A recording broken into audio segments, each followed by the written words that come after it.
to Halloween Town How-Tos. Thanks for tuning in. For today's project, it is going to be the 3 tombstones, which Sally gets her herbs from, which is witch hazel, deadly nightshade, and henbane. I want to say hensbane because it rolls off my tongue, but I just believe it's just henbane. Pretty straightforward, simple project. I'm going to be repurposing an old prop that I'm no longer using. So let's just get right into it. Let's start. Okay, so this is what I'm going to be repurposing and making into my new tombstones. So this used to be my presents for Christmas time, and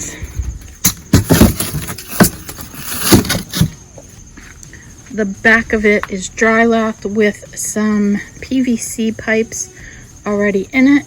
So I'm going to use the back side as my template to cut out 2 tombstones. So I did some rough outlines with a Sharpie, and now I'm just going to take my sharp tooth and cut it out. Okay, so I have my shapes cut out. This is for the hensbane, 2 pieces. I'm going to sketch in the lettering and get my Dremel tool and carve it out.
Okay, so I'm going to go in to my carvings with black outdoor paint. This does originally have a coat of gray Dry-Loc, so I'm not too concerned about doing the black house paint in these areas. I'm not going to Dry-Loc it. But if you're going to make these, definitely Dry-Loc everything.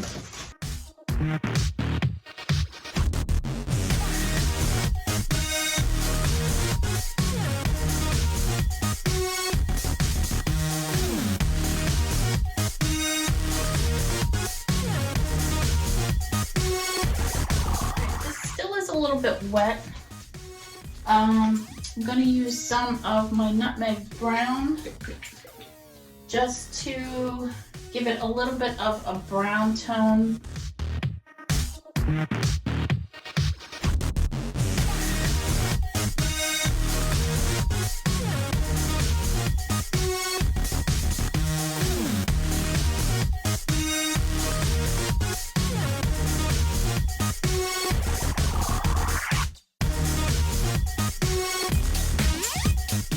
While this is still a little bit damp, I'm going to dry brush some white. I think I'm liking it with the brown and the black, so I'm hoping when I add the white, it'll kind of mix together some things. And I really want around the witch hazel to be pretty light, so that way when the light hits this, it will reflect more color and won't be, I guess, so dark as to not show up under the lights, if that makes sense.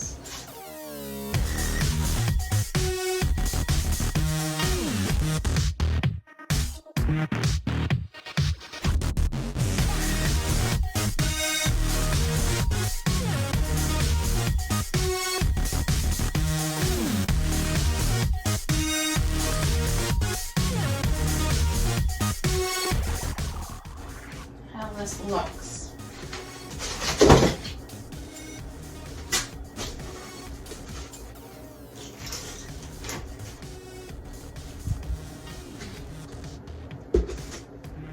I am pretty happy with this because I wanted it to look like old wood. It has that green in it from the get-go. You can't really see the design. There's some browns, there's some greens, there's some grays, and that is lit up the way, well, not lit up, but it's lightened the way I want it to be. So I'm going to do the other two. Alright, so all these guys are done. The Deadly Nightshade is done. The Witch Hazel is done. And for the Hensbane, all I need to do is I'm going to throw some liquid nails on here and then punch through it with 2 skewers and let it dry overnight, snip them off, and then just hit it with some touch-up paint. So that is my next step. Alright guys, so I am done this project. I really love the way these tombstones turned out. They do remind me of an old Western movie. I'm glad I left it more like a board rather than a cement look. And if you're wondering how I prop up my tombstones, I zip tie PVC pipe to the back of it, and I just use green garden stake so I can easily pop it off or put it back in if we're going to have some high winds so they don't get ruined. I did just realize that I need to touch up some more at the top. Not a big deal. So, I'm going to go back in and let's wrap up this video. Okay, my Halloween Town friends, so that wraps it up for this video. I hope you give this project a try. Even for all of you out there that think I cannot do this, you definitely can. You don't need a Dremel tool. You can just paint all of the, just get some black paint and write whatever it is that you want to write on the tombstone. You can use black to create the crevices, and dry brushing is just a technique where you dab the paint, take a napkin or a paper towel or an old rag you don't want anymore, and brush a lot of the paint off so you're not soaking the paintbrush. You're using very little paint. That's why it's called dry brushing. And rub the paint off, but not to the point where you don't have any left. So you can kind of just, trial and error. It's paint. If you don't like it, you paint over it and just start over again. And each time you do it, you're gonna be like, oh, okay, I get this.